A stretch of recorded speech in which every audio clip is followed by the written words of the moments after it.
Alrighty, y'all. Just let me get everybody in here.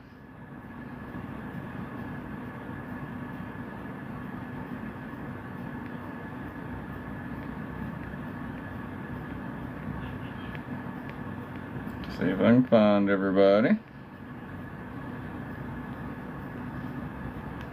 Oh, that's how you do it. Hold on.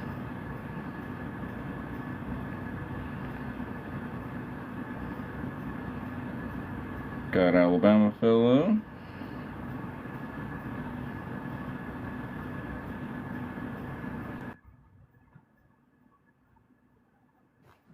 Got Pete. Howdy. Here we Turn go. the camera on so that fuck's teeth ain't there. Yeah, let's definitely not have that there. Alright. Progress. Pixie, as y'all pop in, just say something in the chat. I'll scoop you. Alabama fella backup. What? Yeah, somebody got themselves busted. Hey, look at this 24 guy. hours before it was time to do the thing. Yeah, that's part of it. It happens, it happens. So It does indeed. Censorship. right, It's censorship. it is, but just for the lefties. I'm gonna start thinking if I start writing with my left hand, which I do, they're gonna start censoring that. Oh, hell yeah. Big ass timer. Good shit. Ember, you still got mod powers over here, so if you see Pixie or Progress before I do, will you just send them on up? Hey, do you have a mod that's in here? Also, I don't want to just volunteer Ember for it because she's a mod and she's in here. But do you have a mod in here that can mute the candidates if they go over time? If you hear the school bell ring, shut them up. I mean, I'm sure if another, I don't see one yet, but Tiny or Jack might show up before too long. I don't have no moderators. Oh, there's Progress. Got him. Hell yeah, Ember. Shut them up as soon as you hear the school bell. Hey, Ember don't play. Oh, I know. Around one good time. Ka-chow! Wipe your ass with your left hand, dude. All right, for everybody watching, we're going to get started here in about 13 minutes. We're just going to sit here and shoot the shit for a few as we get everybody time to come in. Then we'll have the candidates join us at 7, so here in just a minute, and we will get rolling with this thing. Right now, we got Proletariat Repair down here below me, Alabama fellow over here, Alabama Progress is there, Pixie should be rolling in here in just a few. Get him in the Discord, bartender. So we are going to be taking questions from the audience for the end. The way you can submit those is to join the Alabama Progress Discord server, and there will be a channel there to submit questions. So what this is the three of us and Pixie, who's going to be joining us shortly, and we have all got together. And we have gotten some questions that we want to ask the Senate seat candidates for the state of Alabama that are running for the Democrat side. There's Pixie. And we want y'all to be able to hear their answers to those questions and participate if possible. Left ass.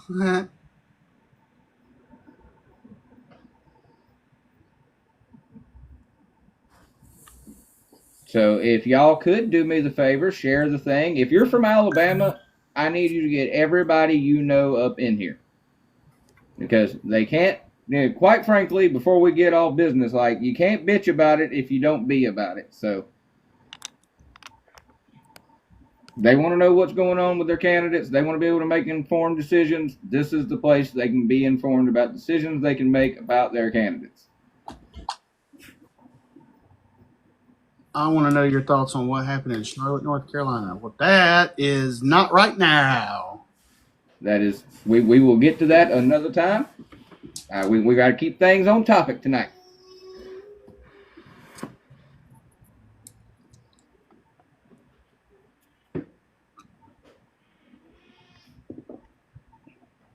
Mod powers aren't modding. That's very odd. Hold on. It definitely still shows you as moderator. Revolution already. Miss Linda, we're in the middle of it. You won't know when the revolution started and stopped until it's over. And you'll be surprised when it started.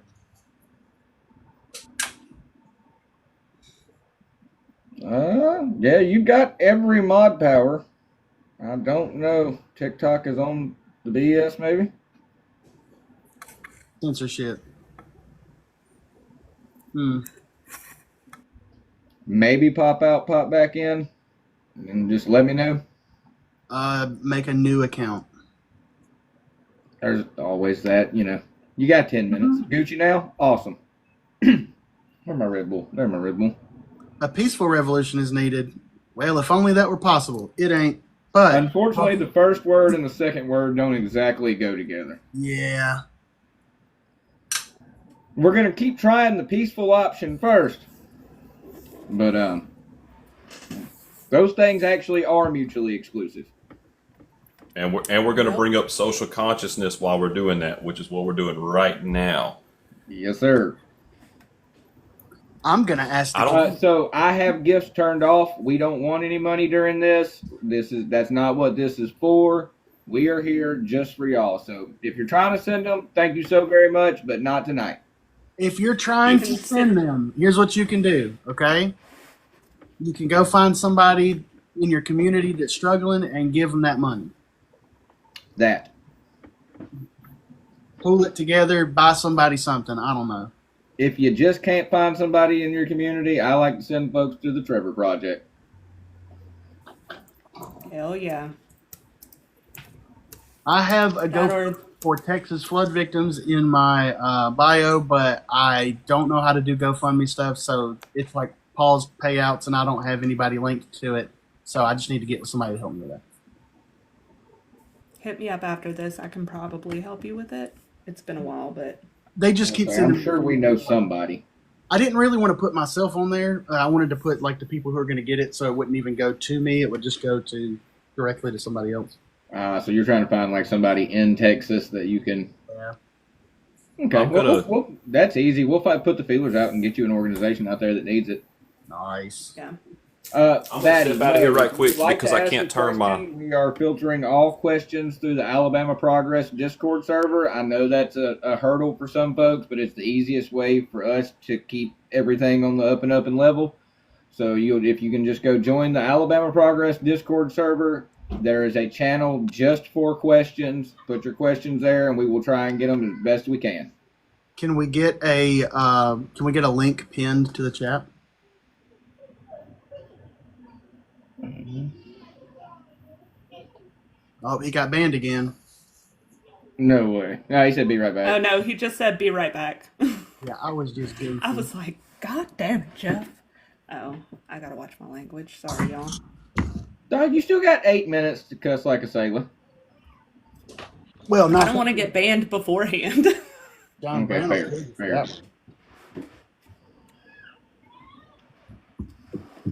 Get our timer going. I do apologize if anybody hears my baby in the background. He's a little active tonight. Go punch him. I just had to lock mine out of my bedroom, so y'all probably hear him at some point. We had a Play-Doh disaster before this that I had to solve. That's why I was late joining. Mine had a water day at daycare, so now he just thinks it's party night all night.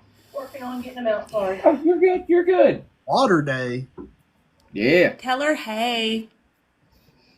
Pixie says, hey! I don't know if she heard me. She's probably already halfway across the house. Hey, tell her I said the Fitness Gram Pacer test is a multi-stage aerobic exercise. Jesus Christ. Did they bring him back the presidential fitness test? Bro, I gotta go let's Triple H thing. Am I gonna have to start calling him Triple K? Can we ask the candidates a silly question? What would be one exercise you would add to the presidential fitness test? Listen, I am all for it. Please do. Somebody asked about a Discord server link. That Alabama Progress icon that's up there. I think you got it linked in your bio, right? Right, Progress? You got for the Discord? No, please hold. Hey, we're holding this thing together with duct tape, glue, and hope, but it's working, goddammit. Duct tape. I'm working with painter's tape, dude. Well, I mean, I got the multi-use 3M right here, but this is for swords. Okay. Yeah, I was gonna question. say I got plenty of sword tape. Listen, do you want painter's tape? Do you want captain tape?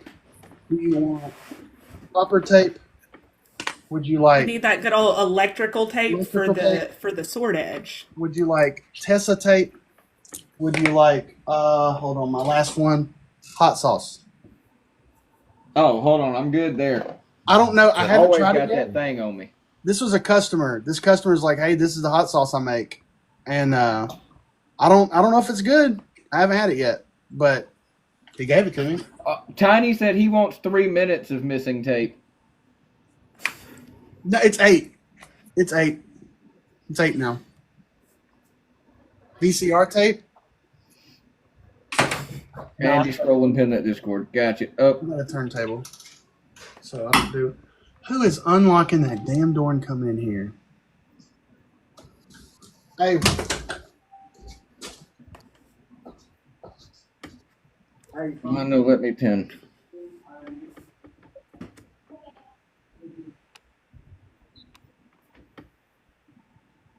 Yo, Progress, can you drop that Discord for me one more time?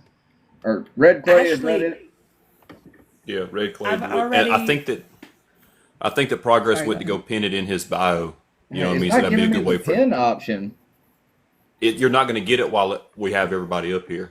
Ah, that'll do it. We could, yep. And I don't know how long it We'll stays just up. have to send them to Progress's page. Yeah.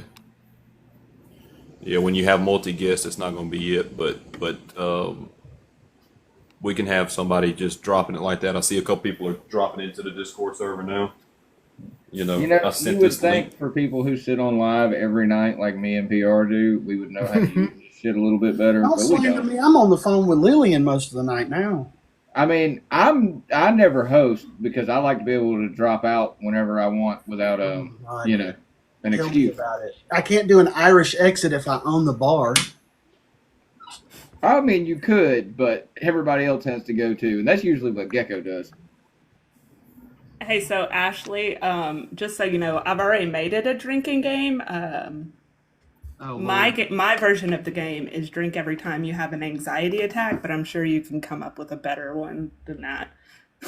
Yeah, just so we're clear for everybody in the know, Puff the Magic Dragon is right off screen, and if I happen to lean out, it's because the panic attack has started and me and Puff need to have a conference.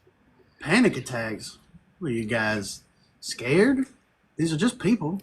I mean, no, they're people, but this is potentially one of the more important things I have ever actually done besides scream obscenities into my phone. I just have generalized anxiety, so everything makes me panic. All right. Well, we got one here early. We'll go ahead and let Dakarai up. JP is. Watch yourself, JP. Watch yourself. That man. Yep. Dakarai, I don't want to, I'm not ignoring you. I just want to ask everybody here. We want to let them up earlier. We want to let them all come up at the same time just to keep things fair.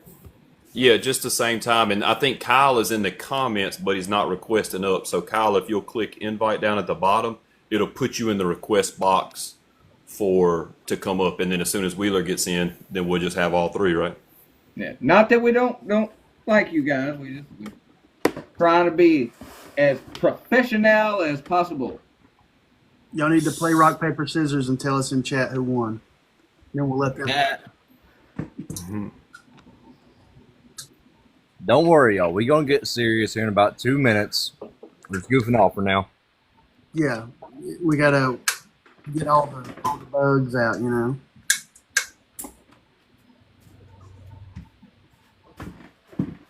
Question for candidate number 1. If elected to Senate, will you get me AOC's phone number?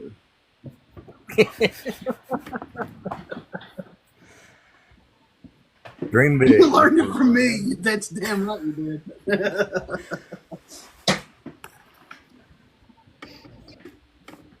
All right, guys. T-minus 60 seconds till we got to put our serious faces on. Yep. Click on guest down at the bottom, Kyle, Yep. and it'll send you it'll send a request to come up. All right, see I it see down there at the Kyle's bottom? request. Awesome.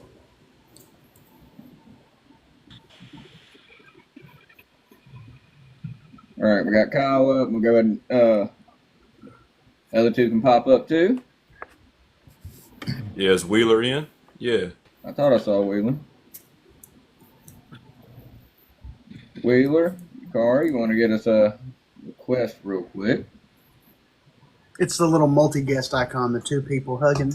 I got one of Send them it to real him. quick. Yep, and there's the other I got.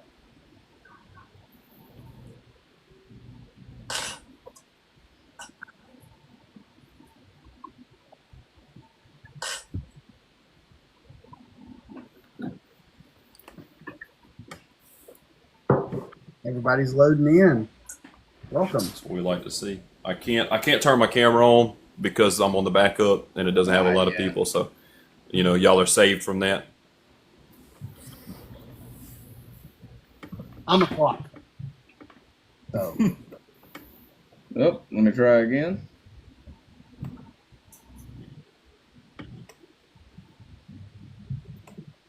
It's sent. Do I need to do I have to do something to make a bigger panel? You might, Dakarai, you might need to leave the live and then come back to it to get another request. Yeah, just pop out, pop back in real quick. And to be fair, I don't know how to ask to join lives either. People just invite me. Y'all, it's the button that I is swear. beside the where you type to say things. It looks like the Oh. two buddies hanging out down there. Gotcha.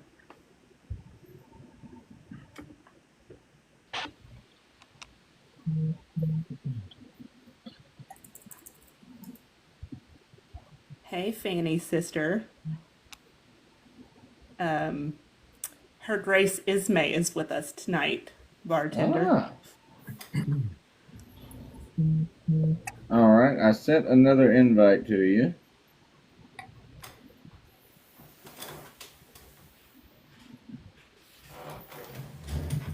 Hey, a second face. Welcome. There we are.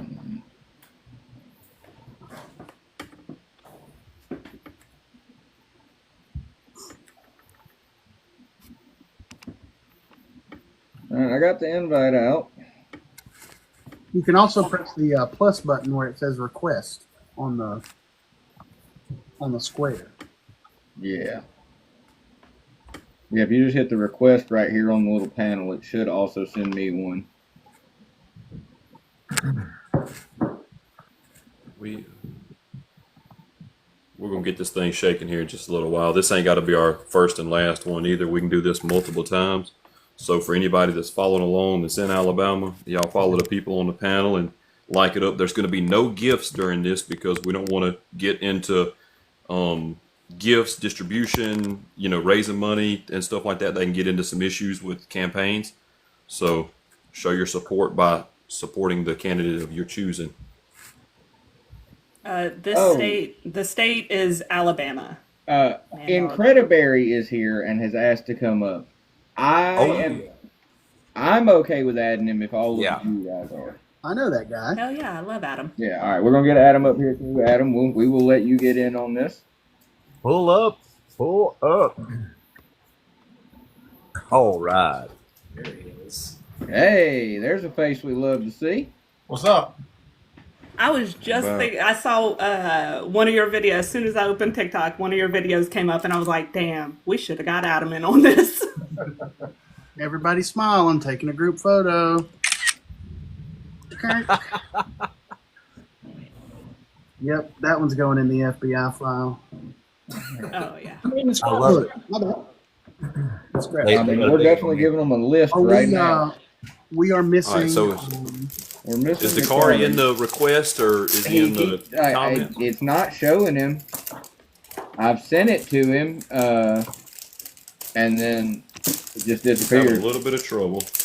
Yeah, he's texting back and forth. So it's the same way that we did that interview before, Dakari. Click that guest down at the bottom, and it should send a request in.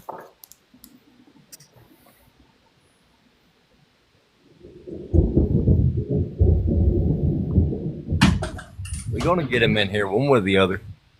We will make it work. You may have to close out the entire TikTok app and go back in. Don't give me anxiety like that. Yep. We do appreciate everybody's This is patience. this is a with TikTok tonight. issue, not an ill-prepared issue. So,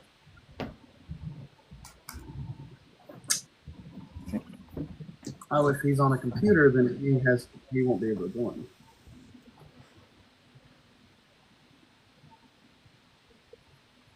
We're amateurs, y'all. Forgive us. We're doing our best over here. It's all Well, good. It happens. Yeah, the app can be the app, but it's still better than sending post-it notes for campaign literature like we had to do not that long ago. So Exactly. you know, You're we've right. still got an open line of democracy going on, which is what we're after here. There we are. There we go. All right. Hey guys, I was trying to do it from desktop. It doesn't seem like it's going to work, so I'm happy to be here. Yeah, the desktop, the live studio. Where I used to work. I think the live studio version requires you to host it yourself. But welcome in. Welcome, welcome. All righty. Well, now that we have everybody here, Progress, I will let you go ahead and take the reins, friend. This is your show. I'm just sitting in it. All right. Thank you, Mr. Bartender. All right, y'all. First things first. Thanks for coming. Thanks so much for being part of democracy. I would like to start off by saying that you must keep in mind that U.S. senators work within the federal realm. They do not have much of a correlation to state law. Secondly, we're not doing live gifts for this. Take that and use it wherever else you please, just not here right now. Mr. Repairman, what am I forgetting? You wrote all this down. Alrighty, so I am back here. We got our disclaimers, everything. We're all Oh, nope, we missed one. This is not sanctioned nor endorsed by the Alabama Democratic Party. This was done by all of us here. So just get that out of the way. It's a alrighty. completely independent panel. It's a fireside chat with some candidates. All right, everybody, shake the anxiety out. We'll take a deep breath, and we're going to tell these candidates how the format is going to be for tonight. All right, so we're going to go in order. It's going to be the same order: Pixie, Jeff, Bartender, Repair. That's us in order. We're going to ask a candidate of our choice a question that we have prepared. We'll add Adam to the end of the list since he's here now. Okay. I'm just here to listen. If something pops up, I'll ask. Fair enough. And then, so each candidate's going to get 2 minutes to respond, and we're not gonna badger you unless you dodge, deflect, or say something heinous that we got to hold you accountable for. But before we get into that, we got to know who's asking the questions, and we'll go around the room. I'm Proletariat Repair. I'm a content creator here, a small business owner in Alabama, and I care about the state and politics. That's really about it. I'll go second. I'm Pissed Off Bartender, born and raised in Huntsville, Alabama. Now live just a little south of Birmingham. Been to both sides of the track, just trying to be a better person, and I care about this state and the future of this country. So I want to participate in it. I'm Steph, Glitter Pixie here on TikTok. I've been working on getting involved in politics and activism, part of a DSA chapter up here, and kind of just generally care about Alabama and want a better life for myself, working folks like me, and everybody else. And I'm Alabama fella, Jeff first name, born and raised in Lower Alabama. I'm concerned with the working class status of Alabama folks as being from working class people and around working class people. And so that being the case, we need to see if we can all collectively come together to make a government that works for us. And that is a direct action of what we got going on here today. Thank you. Come on, Adam. You know you want. Oh shit, my bad. Adam and Creditberry, born and raised in Bibb County, Alabama, S-Town. Family been in the same area of the state since 1820, and I don't like Alabama being the same stereotype it's always been. Well, all right. I guess it's my go, ain't it? Yes, sir. We're going to give the candidates a little more time because we want a little backdrop of why y'all got into this as you did. So y'all going to get like a minute apiece to really flesh out who you are, where you're from, and what got you here. But I'm Alex of Alabama Progress. I have been a political organizer here in Alabama for about 20 years now. I've been doing this my entire adult life. And I'm just here with a group of great people who are doing great work in the state of Alabama with these awesome candidates who are hopefully going to take this seat ASAP. All right, so as far as candidates go, let's just go round robin. Going to do the like finger with the any, meeny, miny, mo thing. Let's start with Mr. Larriett. Hello, good evening, everybody. And thank you so much, Alabama Progress, for putting this event together. Again, my name is Dakarai, and I'm so excited because I know that we can do better for Alabama. I am so disappointed when I think about our health scores, I think about our education results, I think about our economic opportunity. We are being left behind by leaders who are, one, not even residents of the state, and two, not engaged and not focused on everyday people. And so can you move a little closer to your mic for us, please? Absolutely. So my journey into this election is really built upon personal experience, lived experience, impacted by criminal justice, my own experience with education, having to leave the state to build my career. I don't want anyone else to experience the things I've been through. And my entire journey is about providing more just systems and tools for every Alabamian. So thank you so much for having me. All righty. We'll do a popcorn read and call one of them out, Mr. Larriett. Which one would you like to hear from? Pixie. Oh, no, I'm sorry. It'd be Mr. Wheeler or Mr. Oh, no. Smith. Yeah, we're still doing introductions. I got questions for you, though. Yeah, I apologize. I think on my screen, go right ahead for us, please. On my screen, Mr. Sweetser's right above you, so I'm going to start your timer as soon as you start talking. Give us an introduction, Mr. Kyle Sweetser. Hey, can you hear me? Yes, sir. Hey, so my name's Kyle Sweetser. Really need like 30 minutes for this, but it's been a very long journey. Went across the U.S. campaigning for the Harris campaign, really. I started speaking on Pac-Man, Midas Touch, MSNBC. Used to be a Republican. I saw what the Republican Party had become. For me, as somebody that worked 7 days a week, coming up in construction through here, I wasn't really focused on it before until I started seeing society pretty much collapse in a way that folks were becoming more xenophobic, racist, and sexist. It's very important to me to fight back against this MAGA movement, to build a coalition that can win. Seeing and hearing our state become what I thought we were getting away from really drove me to the point where I had to speak out against this movement.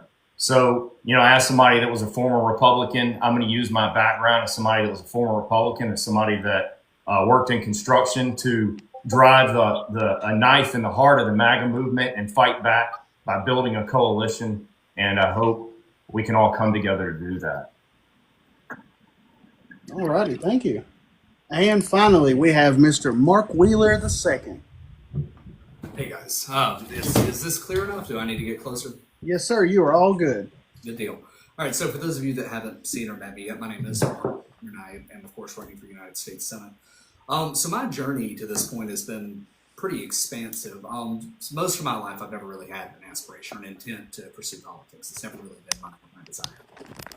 So coming up, I grew up pretty hard. My mother, she struggles with drug abuse. Well, I say struggles because she left rehab about a month ago. And so that's been fun, trying to work with her to bring her back in. When I was about 3 months old, my dad went to prison. My mother remarried when I was 5. When I was 11, my stepfather, he went to prison. And both of them are now getting life sentences. So my upbringing has always been challenging, traumatizing, right? There's always been drama. There's always been violence. There's always been drug abuse and financial poverty. And so but I say I'm a working class candidate. I mean that from the bottom of my heart. I spent my whole life working out of that poverty, working out of that destitute and that frustration and that trauma. So I'm a first generation high school graduate. I'm a first generation college graduate. I worked myself through college, 60, 70 hours a week while doing that at work. I put myself through college. I accomplished a bachelor's degree in chemistry and emergency management, and now I've worked my way into a full-time role as a polymer chemist. So my day-to-day job now is designing and developing sustainable polymers, specifically polymers that go on your electrical wire, right? Keeps your house from burning down. Call for time. Alrighty. Thank you for that introduction, Mr. Wheeler. Turn my thing back up so we can hear our school bell when it happens. All right. Those were the introductions. Thank you for those, guys. Oh, the timer's still going. So let me reset my timer here to our 2 minutes for candidates to answer questions. But once I get that set up and stopping, we're going to go first to Mrs. Pixie. Please choose a candidate and fire off one of your questions. Okay, I'm going to start with Dakarai. And I'm reading just because my memory is Swiss cheese, so y'all forgive me. So you've talked a lot about bringing Jobs back to Alabama, and it is important, but how will you hold polluters accountable, especially in places like Africatown and Cancer Alley, to ensure that those communities get environmental justice? Well, I think we have a lot of laws on the books, and we've got to start enforcing the laws that we have. I have visited Africatown, and I understand some of the impacts that they are facing. So it starts from understanding what is the current situation, what have we already outlined, and making sure that we are then enforcing those laws. And then setting ambitious goals for the future. And a lot of this is really about helping people understand the value of protecting our environment. Car, you're a little quiet. You're muffled for us, friend. I apologize. I just spoke to a voter just a couple days ago about even internal air quality and how that impacts our health. So obviously, the air quality is so important. We've got to communicate this and get voters involved in it as well, so that they then hold accountable these companies that have to do right by the citizens. Awesome. So you do have 2 minutes to speak, just in case you wanted to add anything. I don't have anything to add from that. Okay. Okay, perfect. Alrighty. Can we just real quick make sure that Dakar, your mic is not like covering something or your tripod or anything like that? And then the same thing with Mark, I think was a little quiet. And then if we can all mute up whenever a candidate's talking, I think that'll help out too with the muffle, the background noise. Sounds good. Alrighty. Thank you, Mr. Larriett. Next up, we've got Jeff. Yeah, I have a question for Kyle. I would like to know what your idea is behind minimum wage, what you think it should be, and how you think we should get there if it needs to change. Hey, thanks for that question. I was asked this last night. Look, we have to make more money here in the state of Alabama. We are 49th on income. If you work 40 hours a week, as an ad I put out right out the gate, you should be able to not only afford to live and afford a home or afford rent, but you should be able to go on vacation. So we need to bring economic opportunity in. And, we need to find ways to raise those wages. I think on the state level, they've done it in Arkansas and is it Arkansas maybe or Kentucky. And so we might want to look at that. On the federal level, I'm not sure how much support there is, but I'm all for folks making enough money to live, because right now that's not the case, especially with these tariffs, which are aggressive taxes. That we're basically subsidizing billionaires' projects and subsidizing special interests with these tariffs, and they're on our backs. So, yeah, I think there's a multi-pronged approach to this. I think that we need to build our infrastructure up here to help bring in more business, to help bring in good business, good opportunities. And at the same time, I do think folks need to make more money. All righty. Thank you, sir. All right. So what you'll hear is, if you do go over the 2 minutes, you will hear a school bell. So it's if you can't see it on my screen, let me know. I'll make it bigger if I need to. But thank you for that answer, Mr. Sweetser. Next up, we've got bartender.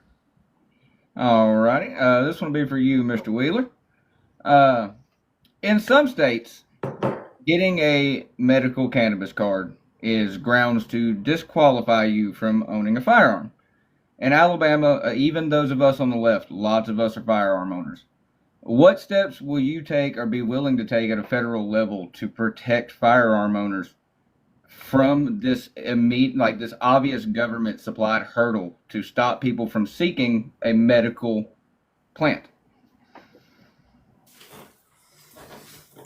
So there's quite a lot that could be done, I think, to affect really the outcome that you're looking for here. So we start by decriminalizing marijuana at a federal level. We ensure that it is maybe regulated in the same way that we currently regulate tobacco.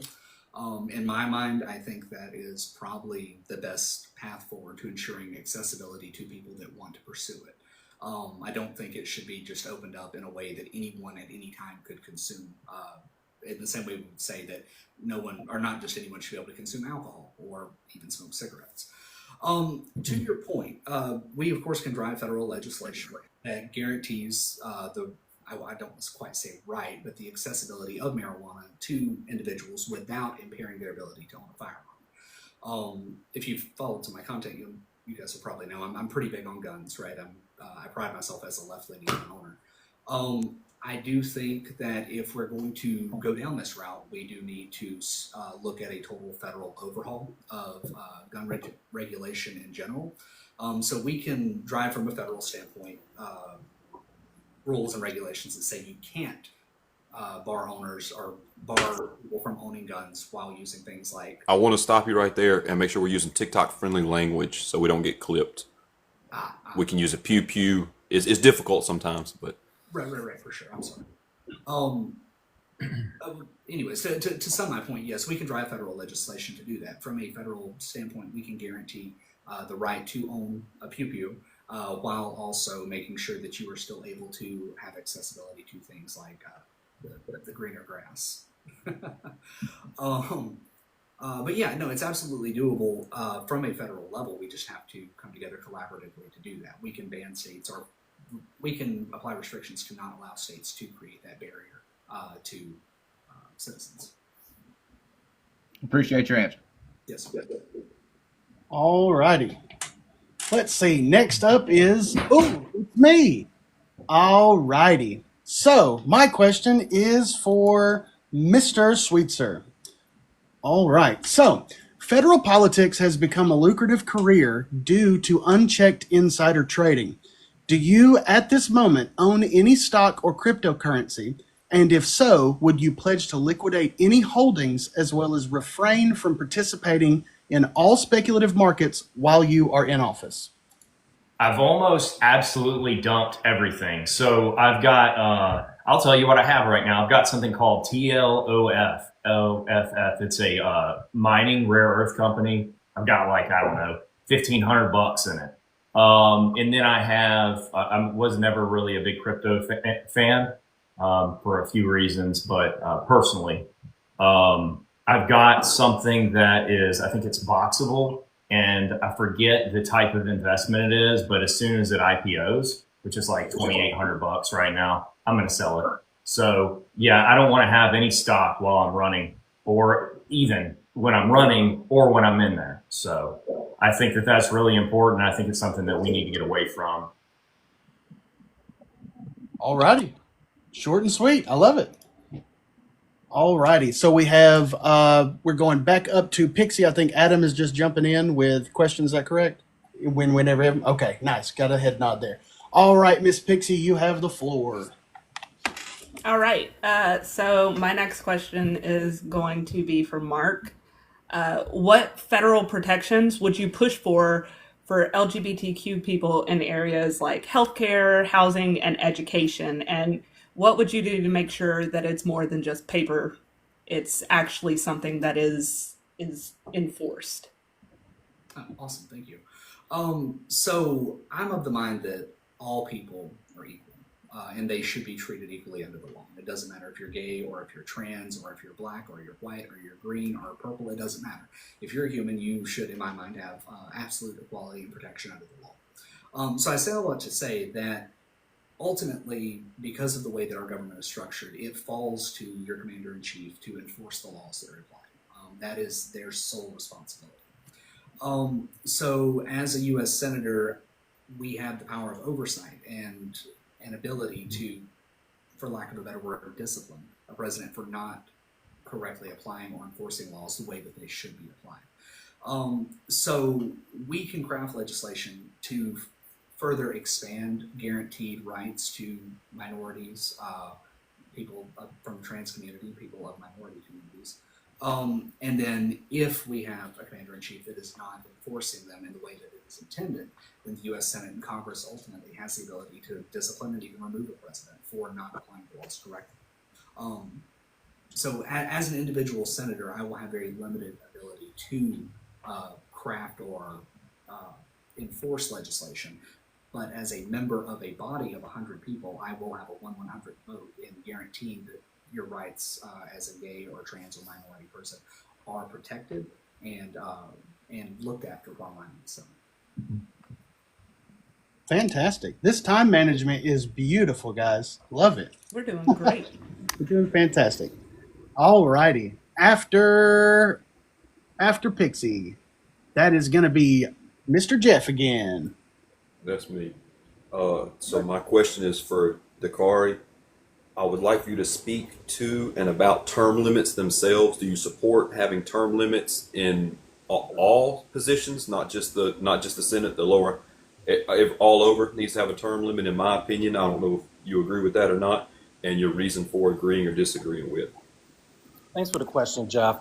I think that term limits have become a very hot topic, and I think that we actually already have term limits, and they're called elections. So I've done a little bit of research on this, and this is my commitment to every issue that comes before me as a senator. I'm going to do the research. And what I've found is that instituting the term limits that I've seen mapped out, which for the Senate, some folks are positing about 2 terms, so 12 years, and for the House, about 6 terms, so 12 years.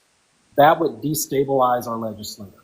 And let me give you an example. When I think about, for example, the Speaker of the House, this is a very critical role, just a couple heartbeats away from the presidency. If you want someone who's only been in office 1 or 2 terms, that makes me very nervous. So what I actually want to do is take the money out of the process so that we get a fair chance every 2 years for the House and every 6 years for the Senate to vote in the right people. All right. Thank you for your answer, sir. All right. And after Jeff is the old bartender. All righty. This one will be for Mr. Sweetser. We like to tout here in America that we abolished slavery, but the 13th Amendment makes it very clear that's not what we did. We just moved it as a punishment for committing a crime. Alabama itself has one of the largest slave labor forces in the country. Let's just call a spade a spade. And we have some of the worst prisons in the country. Would you be willing to support, or do you have any plans, or have you even given any thought to the incarcerated population in this country and how you would move legislation to better the abhorrent conditions they live under and end the slave labor in this country. Absolutely. So you're talking about what they're doing, like with these corporations, right?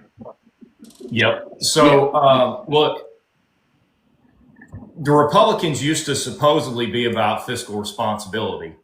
This, for one, it costs taxpayers a ton of money in a way that we could message to folks. And I think it's something that we could win on. When you have somebody that, I think there's a guy that has passed the age of 50, so we're paying X amount more for him to be incarcerated, and it's over him growing marijuana in his backyard and he's there for life or something. Stuff like that. These folks, we need to make sure that there's a path for these folks to get back into society. And I don't agree with that at all. What you were saying about, I know what you're talking about. The folks, the corporations that are using these folks for pennies on the dollar to work in their places. Look, it goes even to the immigrant situation. And, what's going on with them, and how the fact that Donald Trump and the Republican Party got about a few $1 million from these private prison corporations to start. And after they got that money, now they're getting billions of dollars from the big, beautiful bill to, basically inhumanely incarcerate folks. In some cases, I think that we're funding some of these prisons that are overseas that we're sending immigrants to through, I think, a few defense contractors. And that's also another version of a labor camp, really. We're sending folks over to these places, and they are working for other countries. And, U.S. businesses are making money off of this. So Republican donors now in those very same private prison companies are making money off of that. And it's pretty much the same problem tied together. We need to take these folks on. I'm not afraid to do it. I've been calling them out very, very loudly over this, especially in immigration. And like I said, the other issue with this is that it's costing taxpayers billions of dollars while it's inhumane and horrible and basically slave labor, like you said. All righty. I'm going to throw 10 extra seconds on for Mr. Larriett and Mr. Wheeler because I didn't start that timer. That was on me. And it is my time to ask a question. So I have a question for Mr. Larriett. Let me pop that timer. Let me give you a few more seconds there. All right. Oh, it started. Don't want to start it. Okay. Mr. Larriett, Alabama is the 8th most biodiverse location in the world. Knowing the impact of AI data centers on the surrounding environment and energy infrastructure, should Alabama and other states be home to AI data centers whose problems, both in labor and pollution, outweigh the supposed benefits? Great question. So when we say we want jobs in the state, we want the right kind of jobs that are a net positive for Alabamians. And I am carefully watching the data center that is being promoted here in Jefferson County. It's very, very concerning. But at the same time, when I think about the role of the senator, this role is about providing guidance and direction at a macro level. I don't want to take away states' rights. I strongly believe in states' rights and their autonomy as well as local communities. And again, I'm watching this and seeing that the local community does not want this data center. There may be other centers or population areas that do want these data centers. So I don't think that we're going to win by over-regulating everything. I want the community to be engaged in all of these types of decisions. Beautiful. I like that answer. All right. We're going to swing it back around to Pixie up at the top. All right. So Kyle, earlier you talked about how Trump has hurt your business financially, but a lot of people were hurt in deeper ways. And so who do you think is most at risk under Trump's agenda, and how would you protect them? You are muted, sir. So You're muted. Yeah. Gotta It's got it. you got it. Okay, Well, I'm trying. It's not There letting we me. go. there we go. Hey, can you hear me? Yeah. Do you need her to repeat the question? No. I heard it. So Trump didn't actually hurt my business. I ended up working a bunch of hurricanes because I was concerned and I saw it coming. What I did see though is whenever we were buying product, the manufacturers, they do something called block buys. And I'll try to run through this real quick. So these huge corporations buy material for like 2 years in advance. And what they do when these tariffs take place is they already have the material bought and they charge that amount for this old material. And in many cases, they charge more than the tariff amount. What was the other part of the question, though? Because it kind of, was there another end to that? Yeah, so who do you think is most at risk under Trump's agenda, and how would you protect them? So I think that just like Alabama with our regressive tax policy, our sales tax policy that affects lower income folks the most because it's a higher percent of their income, I would fight regressive tax policy, which in this case is tariffs.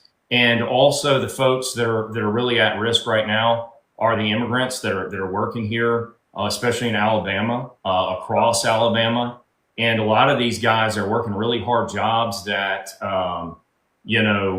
we just don't have people for. So we've got an aging population with not enough folks to really do these jobs all across agriculture, construction. I think there was a guy from Mobile that was in a Reuters article that did a video, I want to say, and his job site was completely shut down. I think that these folks, if they're working hard here, and they came after the American dream, I think that they deserve a fair shot at citizenship here. I think that we should provide that to them. I think that they're working really, really hard. And a lot of times 100-degree heat. You look at some of these folks that work on roofs, they have blisters on their lips. I mean, it's absolutely the type of work they're doing is tough. They deserve to be citizens. All righty. Thank you. Jeff, let's get a question from old Alabama fella. Here we are. So I've got a question for Mark Wheeler. I look at the tax code itself as, over 6,000 pages of a lot of bureaucracy around, and the big beautiful tax bill that came out just added more hurdles to jump through to get benefits and to get these things and qualifications around. Do you have any plans to cut some of that out and make it easier for working class folks to get benefits from the government that they deserve? And how would you go about doing that? Yeah, absolutely. That's a really awesome question. Thank you. So this is a multifaceted problem. There are multiple heads to this beast. So our tax code is vastly overcomplicated, and given the opportunity, I would love to enforce a simplified tax code that closes a lot of the loopholes that we see around things like stock trading, right? So Jeff Bezos doesn't really take a large salary; he borrows against his stock, thus allowing him to circumnavigate capital gains tax. So we can work towards a simplified tax code that is not complicated, so that individuals like us can do our own taxes without having to pay H&R Block or Jackson Hewitt or whoever to manage that. We can also work with the IRS to allow them to open their free to file tax program for every American, not just in trial states like it's been done in the past. We can return to a 1920s, 1930s progressive tax structure where you pay more in tax progressively as you get closer to that $1 million mark. I've talked pretty extensively at driving, raising taxes on people that make more than $500 an hour. And while that may seem like a fever dream for myself and many people here in the chat, $500 an hour is not that uncommon for some of the wealthier people here in America. That's only $1 million a year if you're working 40 hours a week. So yes, to your point, we absolutely need a more simplified tax structure, and we need to close tax loopholes so that the wealthy are paying their fair share. And then coupled with that, I think with those added tax revenues, we can make it easier for people at the bottom to have access to the social safety nets that they so vitally need: food stamps, housing assistance, Social Security, and so on. And then driving with that to help prevent people needing those benefits. We drive an aggressive minimum wage so that way they can afford to live without having to depend on public coffers and penalizing companies like Walmart that pay people below that wage and structure it around those benefits. Thank you. All righty. Yes, sir. Hey, let's. I appreciate that answer, Mark. I think that your mic either isn't working or not plugged in because the chat said that you were a little low. If you want to check on that until your next time around. Yeah, absolutely. Thank you. Okay, up next, bartender again. All right. Seeing as how this is my last one round, I'll give this one to Mr. Larriett over here. Reproductive rights are incredibly important to me. I have a wife, I have a daughter, I have women in my life, and even if I didn't, it wouldn't matter. What are you going to do to champion that for them to make sure that every woman in this country has access to the health care they need without having to hop through hoops or jump across state lines to get it? Great question. And healthcare is one of the 3 critical pillars of this campaign, and ensuring that everyone has cost-effective access. So look, Americans and Alabamians are sick of politicians in their bedrooms, in their doctor's offices. It's disgusting, and I don't think it's American at all. So we have got to, number one, win. We have to win both houses so that we can start changing the laws. And we can't communicate enough to the voters the urgency of 2026 and every year, each election, so that we can actually codify these laws that we value. So, of course, this campaign is all about supporting reproductive freedom. All right, thank you for that answer, Mr. Larriett. Oh, look, it's back up to me. All righty. Let's see, this one's going to be very simple. This one is going to be very simple. It's from Mr. Sweetser. Mr. Sweetser, will you take APAC money? Hell no. All right. Back up to Pixie. That was an easy one. That was easy. All right, so Dakarai, I know you just had to speak, but sorry, I'm going in my ADHD rotational cycle. So as I'm sure everybody here is well aware, Alabama schools have been underfunded for far too long. What federal steps would you take to close those gaps and improve infrastructure in communities that keep getting left behind? Yes. Like so many communities here in Alabama. Yes. Well, one thing that I've always committed to is looking at the numbers and studying the situation before coming up with solutions. And we're still in progress with that. But it's very interesting. Alabama is one of the few states that has a dual budget process. So we literally have a separate budget for education, and it's significant. So the Education Trust Fund is about $10 billion for 2025, an astronomical number. But it's clearly not effective when we think about the educational results. So I think the role as senator federally is to set the standards. What is the bare minimum standard that each state has to provide to every student? And when we think about the Department of Education, again, using that bully pulpit to advocate and ensure that we have those critical functions in place, whether it's within the Department of Education or as it's been moved to other departments, those critical functions of ensuring that those with disabilities are being taken care of, ensuring that scholarships and grants are handled properly, etc. Ensuring that civil rights violations are not happening in school. We've got to set those guidelines and then be incredibly focused on each state that is not meeting those standards and not funding properly to do right by their students. Awesome. Thank you so much. Jeff? All right. Kyle, this is kind of a 2-part question, but we're going to talk about federal housing and HUD housing and such as that. Section 8 is what it's referred to a lot. That's the old system. But do you agree that Section 8, or this might not be a good word, do you think that Section 8 creates a problem that people can't get out of, and it also can create millionaires by the people that own the housing because it's a it's privately owned instead of government owned housing to the people. Do you agree that that is a problem or not? Well, I think that I need to learn more about this issue, to be completely honest, and I need to see the numbers on it and to make sure that we're making the right decision. But it does seem like the government, for tax money, just like some of these other issues, the government should probably be more involved in this. My mother grew up in RB Taylor Plaza down here in Mobile, in the projects, and after her dad died, and that was real important to her. We got to make sure that we lift folks out of poverty, though. So I don't think if somebody's making billions of dollars or millions of dollars off of human suffering, I will never support that. So how do you suppose to fix some of the system of that? Do you have any type of proposed plan to get government sanctioned houses lifted to where people aren't in poverty to stay in them, or vice versa? I really need to start talking to folks on this issue, and to talk to some experts. And if anybody has any ideas, I'm here to listen.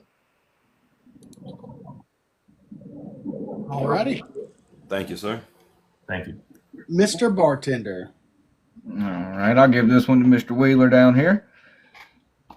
Qualified immunity is a problem in this country. It has allowed bad people to hide behind the badge and get away with bad things for far too long. Would you support legislation to end qualified immunity, and how would you go about enacting police reform? So the short answer is yes, simply very yes. I'm sure myself, like all of you, have been to the grocery store before, and you've bought maybe a pack of strawberries or some blueberries, and you open it up and you get down in the middle and there's some rot and some mold, right? And once it's there, it seems like it spreads ever so quickly. I think the same thing applies to every facet of our society, right? We expect doctors to be held accountable for the things that they do. So in my mind, it makes sense that officers of the law, peace officers, however you want to term them, should also be held accountable for their actions. Now, I can understand having a bar there where you're saying if they are acting in good faith, they should have some modicum of protection. But that does not apply to grabbing and slamming someone on the ground and physically injuring them because you're having a bad day or you're in a bad mood. So to fix this issue, I would want to drive, from a federal standpoint, legislation that requires body cams on at all times. If an officer's body cam is not on, either the arrest is null or they cannot testify. Because there have been so many issues around lying, planning evidence, violence. It's ridiculous. So there of course are other things that we can do, but simply put, and keeping it short and quick, yes, absolutely, there should be accountability for our law enforcement officers and the work that they do within the public. Thank you for your answer. Thank you. All right, back to me. This one's going to be for Mr. Larriett. All right, bartenders already brought up the 13th Amendment, which abolished slavery except for punishment for a crime. Seeing as Alabama has the highest incarceration rate in the country, as well as our governor investing her personal money into what will be the largest private prison facility to date, what will you do to improve the lives of our massive slave labor population across the nation? For example, nationwide unionization of prison labor. Thank you for that question. And really, it's what am I doing now? So just last week, I spoke at the State House in Montgomery to the Joint Prison Oversight Committee about the atrocious conditions happening in our jails, where individuals die at a rate of 1 person per day. So these are concentration camps. And the stories I heard were just shocking. One individual that sat right next to me had the experience of losing his son to a homicide just a couple months ago. So I've already crafted legislation regarding what I call the Motorist Bill of Rights. I am so concerned about bills like HB 202, which are granting more and more rights, not just to the police, but also to corrections officers. And that's what I told the panel of senators as well as representatives. Bills like HB 202 have essentially created free reign to hunt people down and torture them in our prisons. It's unacceptable. So again, this is about legislation, and it's about ensuring that we enforce the rules that we have on the books. And Alabama already is party to multiple lawsuits about the inhumane and unconstitutional situations within our jails. So I will continue to be an advocate for all Alabamians, improving the lives of all Alabamians, and ensuring that these are corrections facilities. They should not be a death sentence. Thank you for your answer. All right. Can we get a count of about how many questions we have left, just so we see where we're? We should be 4 deep for everybody now. Okay. Just making sure. Back up to Pixie. All right. So this one's pretty straightforward, and it is for Kyle. So, do you believe that what's happening right now in Gaza is a genocide, and do you agree with it? I don't agree with what's happening in Gaza right now. Just like Ukraine, I don't agree, with what's happening in Ukraine at all. I don't agree with that, and that's genocide. But in Gaza, I don't agree with... Let's make sure to use TikTok-friendly language. Oh, whoops. All right. Sorry, new to this. Used to the X, which is like a dumpster fire, but anyway. That's fine. G-side is fine. G-side. Yeah, okay. So anyways, I don't agree with the government in Israel at all. I don't agree with the government. I think that Gaza is very complicated. I believe that we need to provide aid to Gaza. I believe in a two-state solution. And I think that we need more folks monitoring the situation so we can see what exactly is happening with these situations in Gaza, in Ukraine, and even the issues that we might run into with Taiwan. There's a lot of foreign interference. It's all across our social media. And so that's something that I'm really looking at. And I have been looking at for years, watching these folks sort of poke and prod the U.S. population to divide us from our allies. So I think that we need to do better for Gaza. I think that we need to help the people of Gaza. And, I think that we need to have some ability there to make sure that this doesn't continue to happen. All right, real quick. I said we did say we would only do this if there was a deflection or dodge. The beginning of Pixie's question was a yes or no answer. So I do need you to answer that just for good faith and transparency. Do you believe what is happening in Gaza is a G-side? Do I believe that it's a intentional genocide to kill all the people there or erase the state? If they're trying to erase the state, then yes. And unfortunately, like I said, we are set up with a bunch of misinformation. I do not believe in Israel taking over all of Gaza. I do not believe Donald Trump should go into Gaza and put up buildings. I believe in a two-state solution. That means that I believe that Gaza, the Palestinian people, have a right to exist. All righty. We'll take that answer. Yes. Thank you. Jeff? Yeah, I've got a question for Mark Wheeler. I don't know if you first is a yes or no, and then elaborate on that. Do you think that healthcare for all is something that we need to work towards?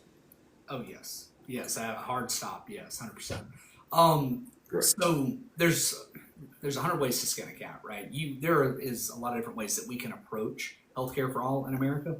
I would be okay with allowing private insurances to exist as they are, having to compete against state-funded insurance.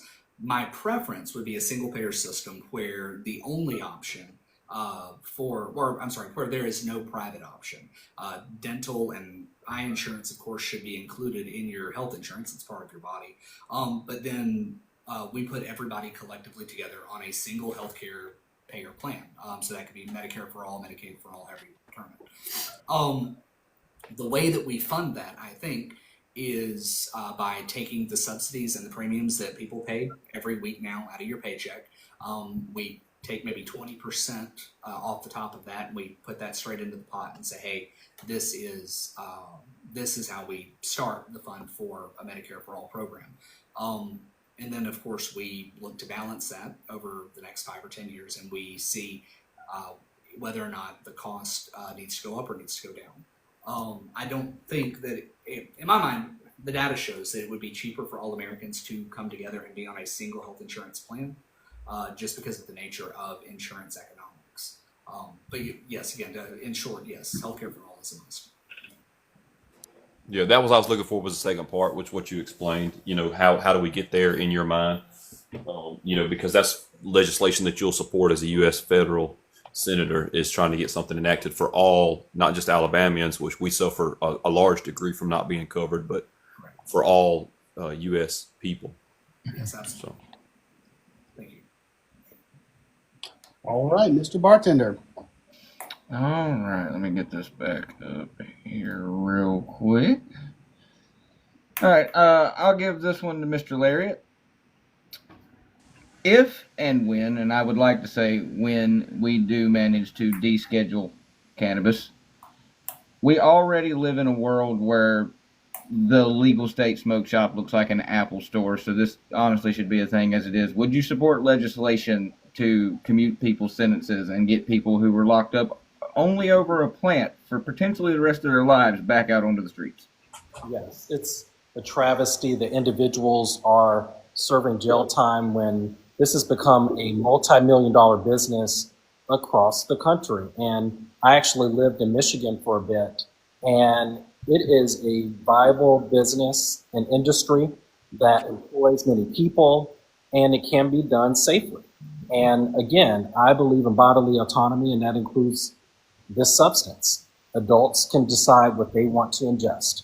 So I absolutely believe in commuting those sentences. And if we can go even further, just to take them off the record. It's completely unfair that individuals' lives have been ruined by a substance that was unfairly criminalized a while back. Thank you for your answer.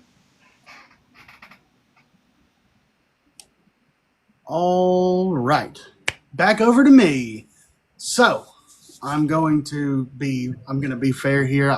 My questions are the same for all the candidates, but we're going to go to Mr. Wheeler. I don't believe you and I have spoken. At least I don't have a question I'd ask you. But do you, as of this moment, own any stock or cryptocurrency? And if so, would you pledge to liquidate any holdings as well as refrain from participating in all speculative markets while you're in office? And then I'm also going to Actually, on as well. Proletariat, let me interrupt. This is the first, you asked him this. He was, I believe, the first one you asked. No, I asked No, Mr. yes, Smith. Kyle. Yeah. Oh, my bad. I'm Yes. so sorry. I only All heard half good. of that. It's all good. But yes, would you, so again, do you own any crypto? So I'm going to, two-part question. I'm going to tack on some things. Do you own any stock or cryptocurrency? And if so, would you pledge to liquidate any holdings as well as refrain from participating in all speculative markets while you are in office? So the answer there is yes and yes.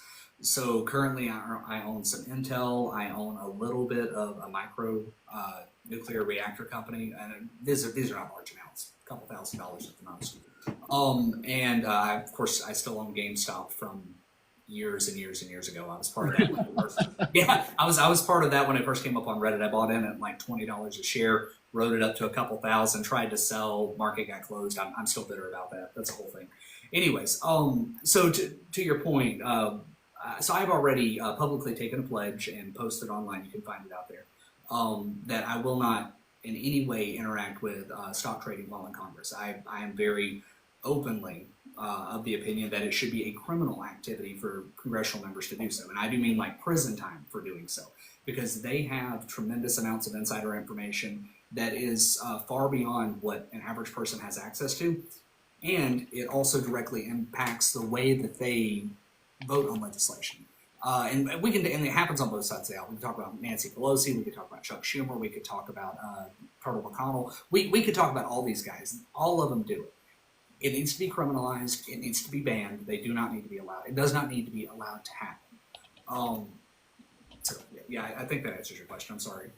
And just to clarify, and this is, I believe, from your just your entire campaign, you are also not taking PAC money. Is that correct? Yeah, to date, I have not accepted a single PAC dollar. I've had a couple of PAC offers and one very, very ridiculously large PAC offer that I've turned down. I will not say that I'll never take PAC dollars, but if we do ever take them, it will be extraordinarily selective. Okay. So since you said that there would be possibly PACs in the future, would you accept money from APAC? No, absolutely not. Okay. As I said, extraordinarily selective. So workers union, physicians union, out of Huntsville, but groups like that. It's going to have to be a group that's strongly aligned with my personal beliefs for me to be willing to accept those dollars. I can't be wrong. All righty. Pixie? And I'm sorry, I messed the timer up a couple times. I apologize on that. That is on me. I'll give you my address if you want to send me hate mail. I apologize. But we're back up to Pixie. Y'all can duke it out in a Waffle House parking lot. It's fine. All right. You know, I can't not bring up a Waffle House parking lot. That's where I'm meeting Tommy at. Friends, I got to step away for 2 seconds. I'll be right back. All good. Y'all continue without All right. So, Mark, sorry, back-to-back questions, but so you've emphasized that college isn't for everyone and talked a whole lot about trade programs, which is pretty damn cool. But what federal policies would you support to expand access, keep people out of lifelong debt, and help folks in underserved communities basically build actual careers? This is for me, correct? Yes, sorry, it's for you. Okay. So there's a tremendous lot that we can do. So the Job Corps, if you guys are familiar with it, I would love to reinvest in Job Corps and to expand it, especially into super rural areas, giving more access. Sorry, my animals are running around. Giving access to people in rural areas, access to trades training and to other such manufacturing type training that they would need. So here in Alabama, you know, at least in my local area, the biggest employers are Honda, Southwire, where I currently work, and then, we do have a facility here in Alabama. And that's really it for this corner of Alabama. Unless you go very far north or very far south, there aren't a lot of options. So to your point, no, college is not for everybody, but everyone should have a career. Everyone should have a right to a good paying job. I've talked a little bit in the past about combining the Department of Labor and Department of Education and utilizing the two of them together to help predict what careers of the future look like and then steering students in those directions, if that makes sense. So the Department of Labor, we can do a lot of work with them to get rid of ghost job postings and ensure that people are getting paid fair wages. But we can take the data from the Department of Labor by requiring that all jobs be posted with the Department of Labor. We can take that data and information and we can then take that over to the Department of Education to guide students in those different directions. So if we can forecast that we need 1,000 physicians in Northeast Alabama over the next 10 years, then we can push 1,000 students towards medical school. If we know that we're going to need chemical engineers, we can drive however many students that way. If we know that we need tradespeople coming up for construction or plumbing or whatever, we can drive students in those directions. And it's not a forced direction, of course. Everyone still has the right and the ability to choose where they want to go and how they want to do it. But we give them the opportunity and highlight career paths that we know that we will need. Okay, but I do have to speak up. There is one point that you did not answer. And so what is your plan to keep people out of lifelong debt by joining these programs? College, to put it simply, basically, how do you avoid paying way more than you can afford for colleges or trade schools?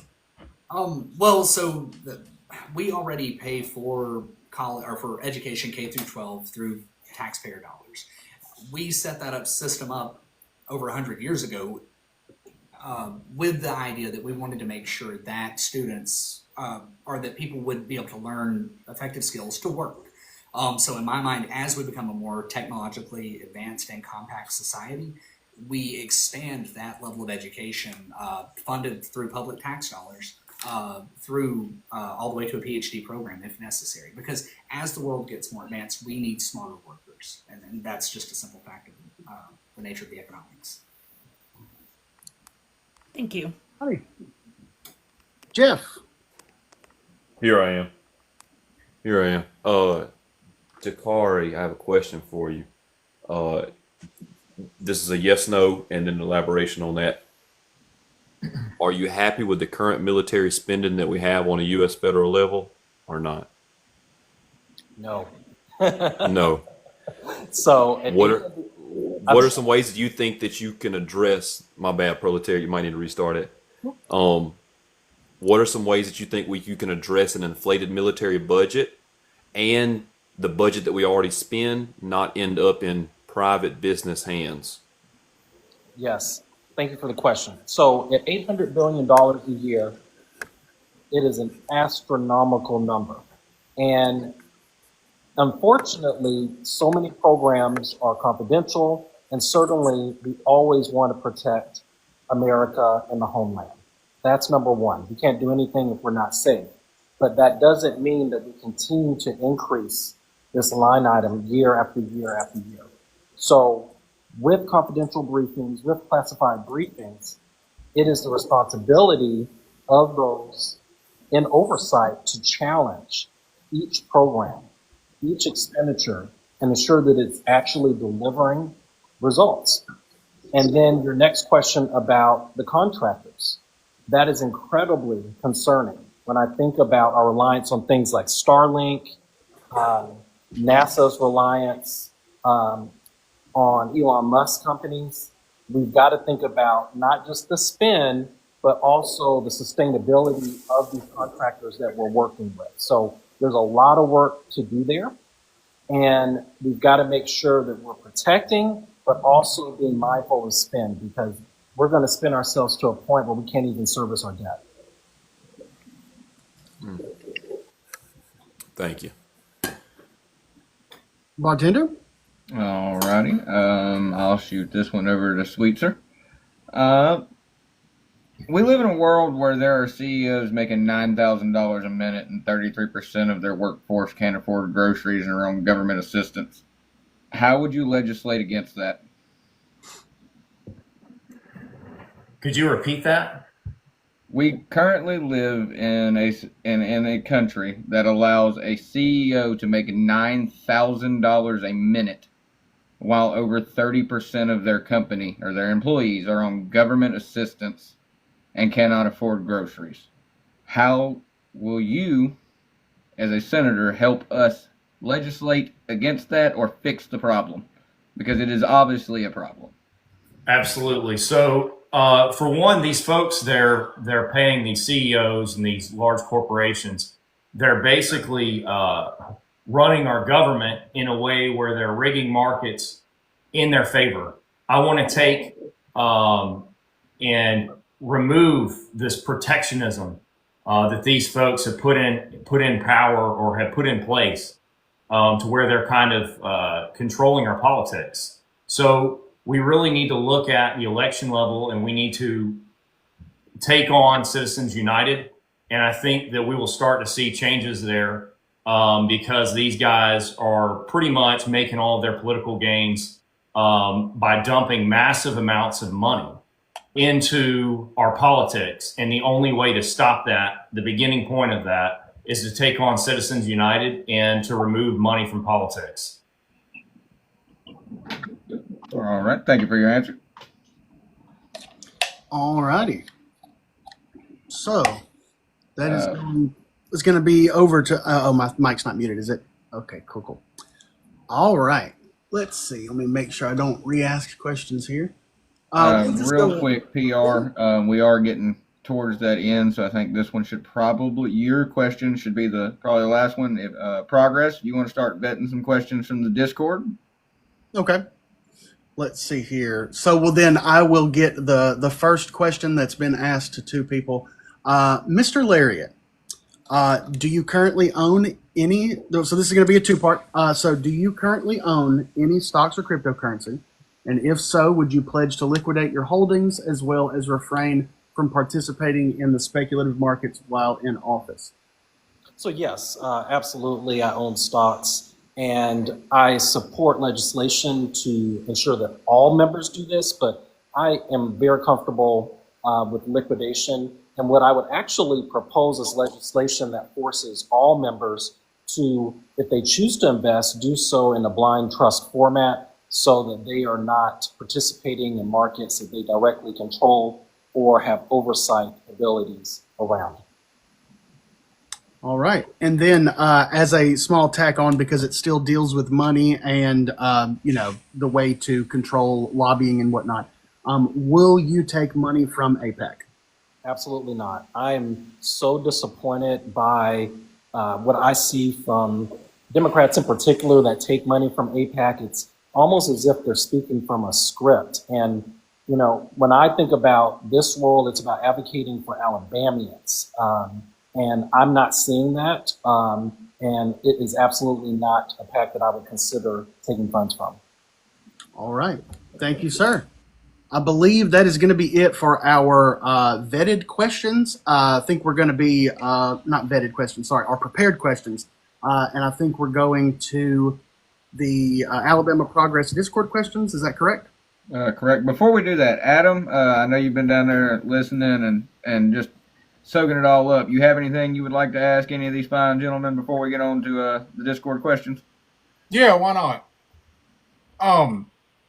First off, Dakarai, this is the first time I've ever listened to you. I like you. I like you. I've met Mark a few times. He came to my work one night. And Kyle, I saw you speak one time last year on campus at the university. But I guess my question is for Kyle. Since you are a former Republican, I understand being in Alabama how bipartisanship you have to. We're surrounded by MAGA all day, every day. You have to find a way to work with people. I'm just worried that you would be John Fetterman. Yeah, absolutely not. John Fetterman is a fraud. The guy graduated from Harvard, and he tries to act like he's something else. Absolutely not. For one, my wife would strangle me. That's one of the reasons why I'm doing this. Really, for my family, for my community, for my state. The immigration issue. It's so deep in how the MAGA movement has really started teaching a new generation to hate through their rhetoric, which is, by the way, just so they can raise money. They create this panic through lies, fear, and hate to motivate their base. And, I know some of them are aware of what they're doing and how it's affecting our society, but it's evil. And that's what I feel like I'm fighting against, this movement of elites, of MAGA elites, that is just destroying our country. It is tearing us apart. So this is a fire in me, and this is why the core of why I'm doing what I'm doing. What they're doing right now with the MAGA movement is what happened in 1930s Germany, where they destroyed the truth and they turned the mob against minorities, against folks, because it was easy for them, because it helped them gain power. And, I see that very same danger today. And I am here to fight like hell against it. All right. All right. Thank you for your answer. And Adam, thank you for the question. I was expecting his question to be, how do we stop the Alabamification of the nation? Not gonna lie, so was I. Hey, can I say something real quick? I was the first person to ever use that damn phrase, and I've seen other people use it. And the journalist on AL.com, that's the name of his newsletter. Well, the journalist on AL.com is not always the best journalist, so. No, Adam, if it makes you feel better, I've only ever heard you use it, and I associate it with you. Yeah, that's to be fair, me too. It hits me in the heart. Thank you. We got to get you your flowers. I use it, but I give credit where credit's due. I say, y'all ain't heard that credit bear? Y'all don't know that catch line? Come on now. I say that strawberry man because I can never remember the Incrediberry. I feel like old Incrediberry is the OG of these TikTok streets for us. He been up here doing this since all I'm of not us gonna was lie. just scrolling. So Adam's sister, I know Adam's sister, and I Which had one? no clue. She was in the SCA, and of course, the minute you say What's something, SCA? Andy, Jesus, Andy. Oh, Oh yeah, Anderson. Yeah. Yeah, that's my sister. So I didn't know about you until she said something, and she was like, this is my brother," and I was like, "Who the hell is this?" That was, to be fair, that was years ago. I've followed you since then. But yeah, so you're the first person I've ever heard use that, and also all credit given to you anytime I use it. And to be fair, I've been on TikTok forever, but this is my first live ever. well, Hey, I'm glad we could pop your cherry. Barry is Barry. Hey, yeah, pop So, the berry. Mr. Progress, do we have any questions from the Discord? We actually have a litany. Okay. But if I have y'all's blessing, there are a couple of things I'd like to run past our candidates here real quick like. Absolutely. All right. First thing, gentlemen, is that regardless of who wins this primary, will you allocate every legally, morally, and ethically resource at your disposal to the person who secures the primary, so maybe we can turn this show around? Yes or no only, Mr. Sweetser. Yep. Mr. Larriett. Yes. Mr. Wheeler. I will concede the race if I lose the primary. Yes. I'm going to take that as a maybe. Oh, so that's not. I don't believe. Let me clarify it, because I don't believe his question is, whether or not it's like, oh, are you going to give up? What he's saying, is if you were to lose the primary, would you, put your sort of momentum, whatever things that you can, both within the letter of the law and things behind the one that gets the primary.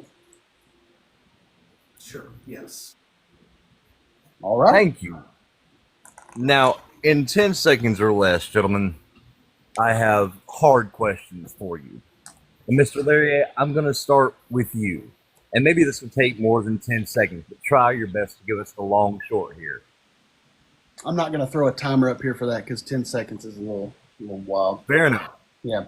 I'm just trying to see say your pretty face, bud. I'm just saying let's try to press on this so we can move it along to community questions. My question for you in particular, you seem to have obtained a large portion of former Senator Doug Jones' staff. How did that come to be so quick, if you would please, sir? So I live in Jefferson County, Birmingham. So I would say logistically, it just made a lot of sense. A lot of the people were already here. One of the individuals, my fundraiser, lives across the street. So part of it was luck, but it really was about building a team that can win. And I looked at their resumes, and that's how I make the decisions. Well, thank you, Mr. Larriett. All right, for you, Mr. Wheeler, you touched on this previously a little bit, but I really wanted to hammer home, Alabama is a poor state. The people who live here generally are poor. And you talk about not taking PAC money. How do you intend to navigate the financial side of things while maintaining not taking PAC money? What do you intend to do? So, May I clarify something real quick? And I believe Kyle confirmed that he would not take APAC money. He has not clarified whether or not he would take PAC money, or whether or not he has. So, Yeah. Do I go? So, to answer your question, and I may be mistaken, Kyle and Dakarai can comment on this. I believe I'm the only one of the three of us that has not taken PAC dollars from any PAC period. And I noticed someone in the chat commented a minute ago that I seemed sus because I said I might take PAC dollars. Well, I'm the only one that hasn't thus far. So, to your point, navigating the impoverished state of the state of Alabama, it has been really difficult asking people for money. I feel like I'm pandering when I ask for donations. And something at my core. It fundamentally bothers me to go to people that I know that are less fortunate than me, that have not been able to become as successful as I have, and ask them, hey, support my campaign. So what I'm going to say is that I'm going to leave it to the people of Alabama to decide whether or not I'm worthy of their donor dollars. And if they think so, if they believe in me and my platform well enough to donate to me, then absolutely I'll take their dollars and I will use it to do as much as I can to drive this campaign. And once we get past the primary, if I'm fighting down Steve Marshall and he's got $15 million, or whoever it is on the Republican side, if they've got a $15 million fund, then yes, it is possible that I'll take PAC dollars, but again, only from PACs that very closely align with my personal beliefs. Well, thank you, Mr. Wheeler. I appreciate you. Yes, Mr. Larriett. Just wanted to quickly respond to the PAC comments because there have been some allegations about PACs. Look, it costs $10 million to win a Senate seat in the state of Alabama. We can't do anything until we take that oath of office. We've got to win. We've got to do it ethically by the rules. So, have I accepted PAC money? Yes, I've accepted $10 from a labor rights organization out of North Alabama. I will accept PAC money if the organization is aligned with my democratic principles. Thank you. Mr. Sweetser, I want to give you just a quick second to speak on the PAC bit, and then we're going to move on, okay? Absolutely. So taking federal PAC money, for one, they're not going to offer it to you unless you're a viable candidate. I've taken 2 federal PAC max out checks, which is $5,000. One is from Adam Kinzinger, who was on the January 6th, his PAC, Country First. It's a bipartisan PAC, which if you look in 2024, now mostly donates to Democrats and to anti-MAGA Republicans. It is a MAGA slaying PAC that goes across party. It's literally called Country First. It's country over party. It is a scorched earth anti-MAGA PAC, and I am proud of that PAC. The other PAC that I've taken is No Labels, and No Labels has gone to war with the establishment as well.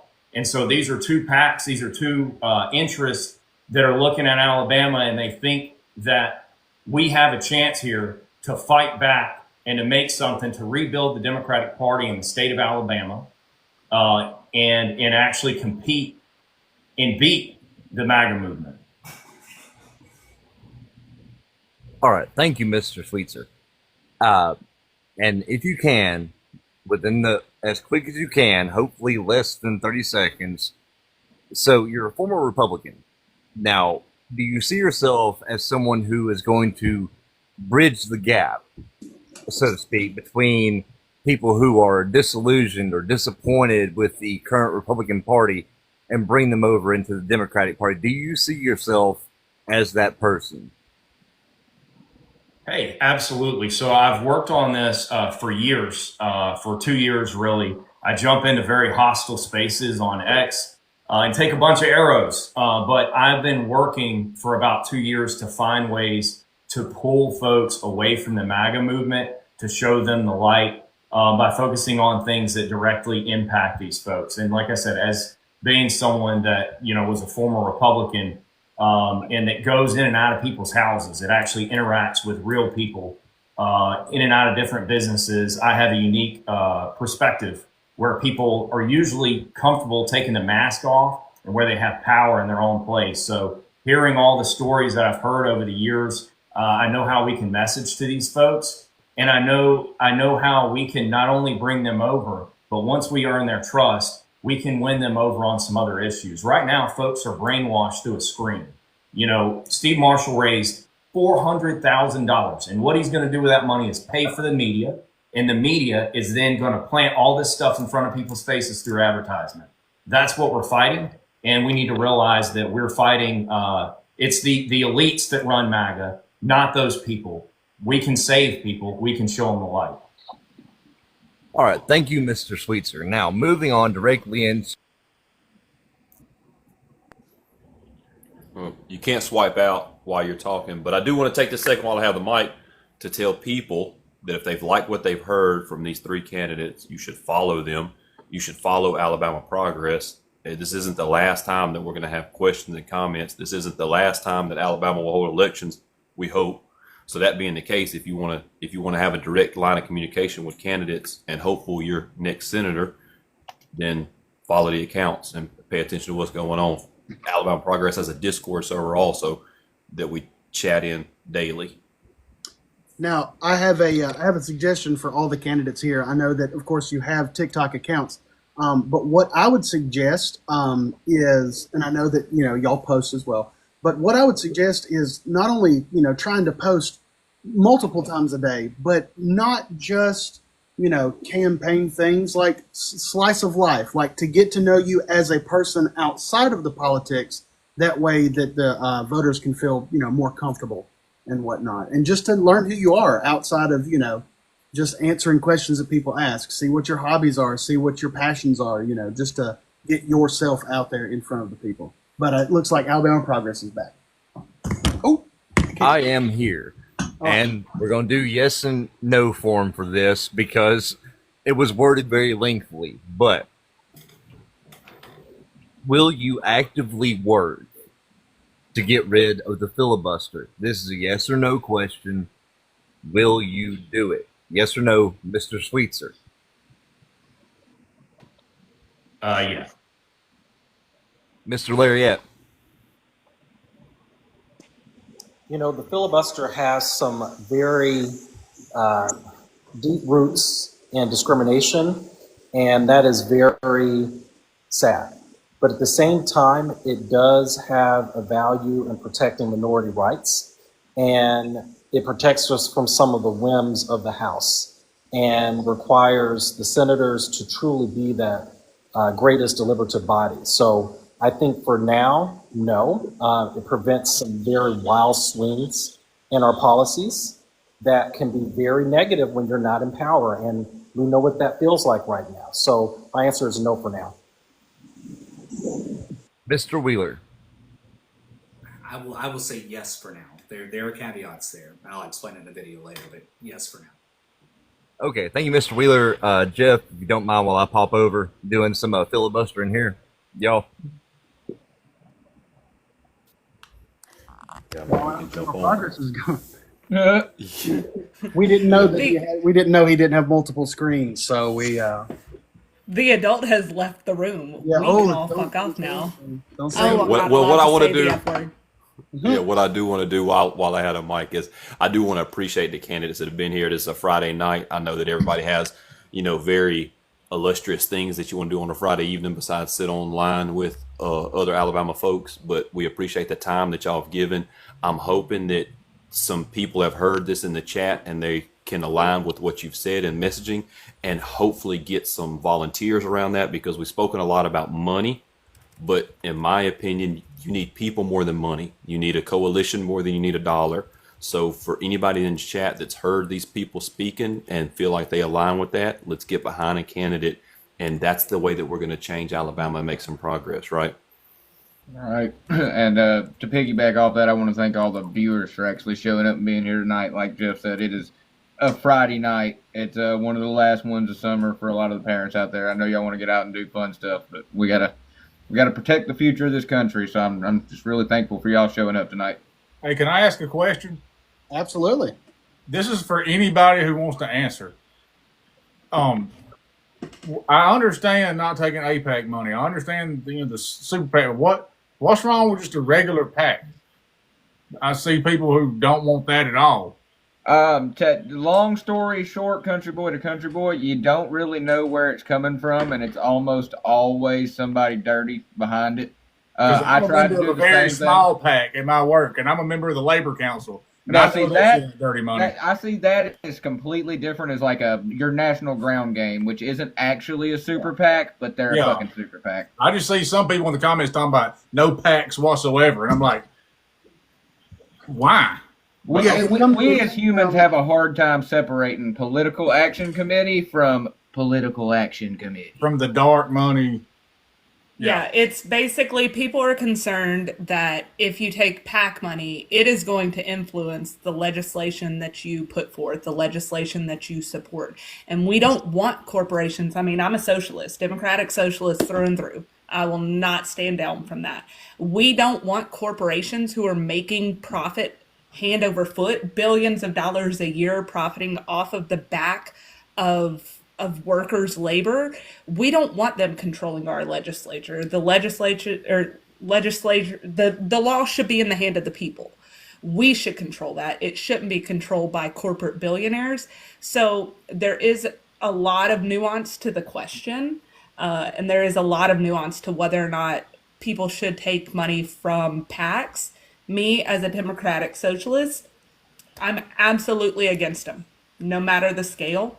But I won't always fault candidates for taking money from smaller and morally aligned PACs, if that makes sense. Yeah, because Yeah, the pack I'm in is through my union, and there's like 7 of us.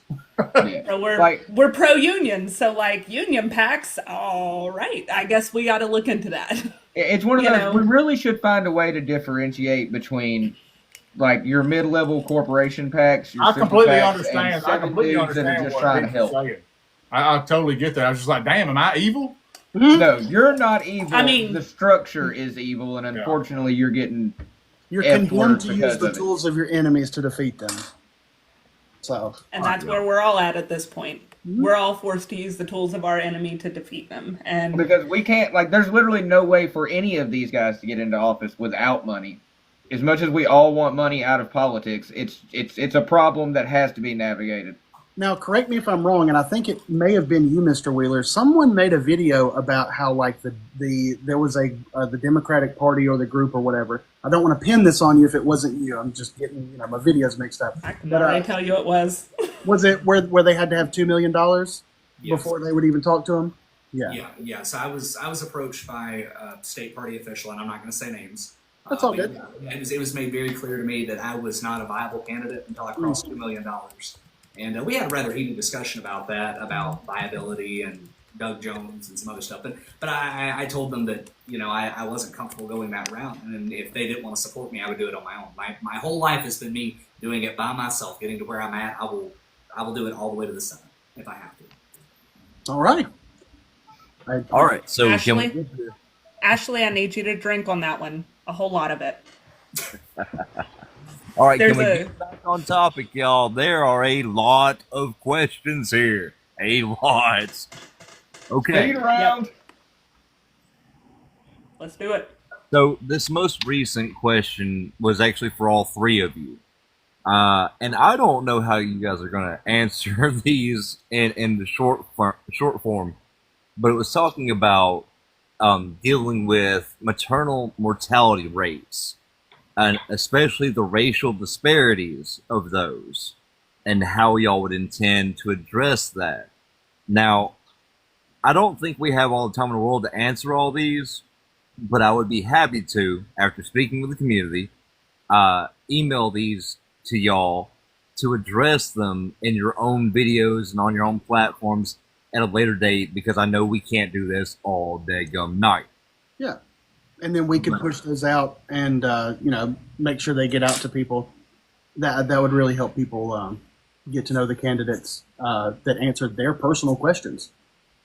Yes, so I'm thinking that's... I mean, if you're here in the Alabama Discord, or if you're here and from Alabama, you should join the Discord, because it is a great Discord to just make community. And if you join the Discord, you can get your answers directly from there. And if you don't know what Discord is, it's an app or a plugin for your computer. It's super easy. It's free.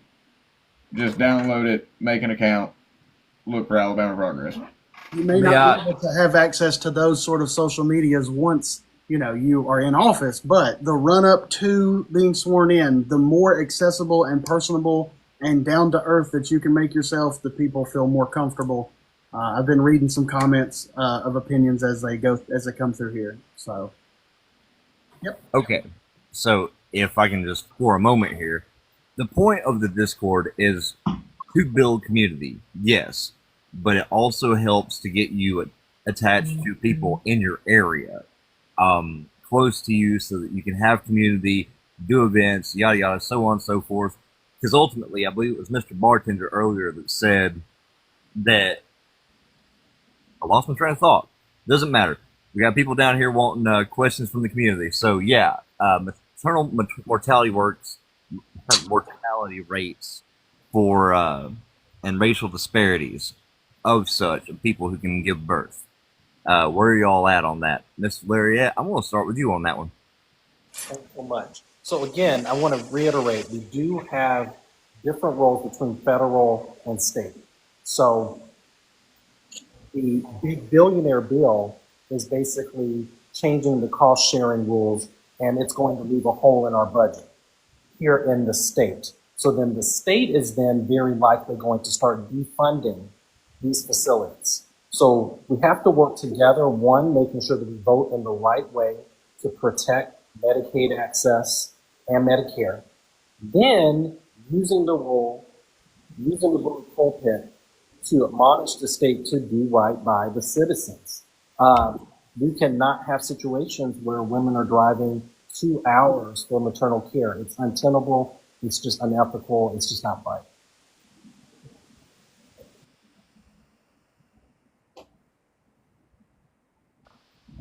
Progress popped out for a second. He's back. Yeah. I'm having to read this stuff. I mean, it's lengthy, y'all. Y'all are getting the abridged version. I have it up on my computer as well if you just want to send it to me and I can. You know what? Go for it, Miss Bixen. Are you talking about the Senate debate questions in the server? Yeah. Yes. Okay. All right. So I don't know where you left off, so I don't want to. I'm just going to go to the top and find the. We only got through the second one. Just to answer a question, starting from the bottom? yes, this recording is going to be archived as soon as it's available. We're going to grab it from Pissed Off Bartender and then make it available. Yeah, I'll shoot it over to Progress just as soon as I can get it. Can I pet that dog? Will you pet that dog for me? How about while they are looking at those questions, not such a serious question. This is for all the candidates, in whatever order you like. Cats or dogs? Which one? What are you, a cat person or a dog person? I have both. I used to just be a dog person, but I love our cats. I've got a Llewellyn setter named Scotty, but I call her Pig, and it's just one of those things that sticks. So I have a cat named Jerk. She had a real name at some point, but she just became Jerk. So I get it. Bartender runs a whole zoo over here, but boys and girls, I got to go to the little drink slingers room. I'll be back in just a few. Mr. Larry, I'm sorry. Well, just to be on the serious side of things, these are lengthy questions I'm reading through in the server. I do support us copy and paste and emailing this to the candidates and let them answer the videos in length. First off, that'll give them a lot of great TikTok content. That's direct questions from their electoral body of people, right? You know what I'm saying? And we can pick through some of them now, but in reality, we've been here for an hour and a half. I feel like we should probably wrap Rascals up. You know what I'm saying? Not before if that's all right with. Not before I hear if Mr. Larriett and Mr. Wheeler are cat or dog people. That's important. Well, as some of you may know, I actually started a pet care company 14 years ago with my poodle, who is an elderly dog, so he's sleeping somewhere. It's past his bedtime, so I'm definitely a dog. Okay, nice. I'm not gonna lie, I'm super mad I didn't get to meet your dog while you were here. I knew you had a dog, and I knew you had a pet care company. And I'm a little heartbroken, and I take offense to it. So I'm just saying you got to come back so I can pet that dog. Now, Mr. Wheeler, I'm getting a vibe that you're going to have like a third option, maybe like some sort of ferret or something. Or I would prefer exotic animals. My wife is terrified of birds. Anyways, to keep it short and compressed. So we have a golden doodle, and I've ticked for her for a couple of times. I think she's asleep in there. But then we also have a cat too.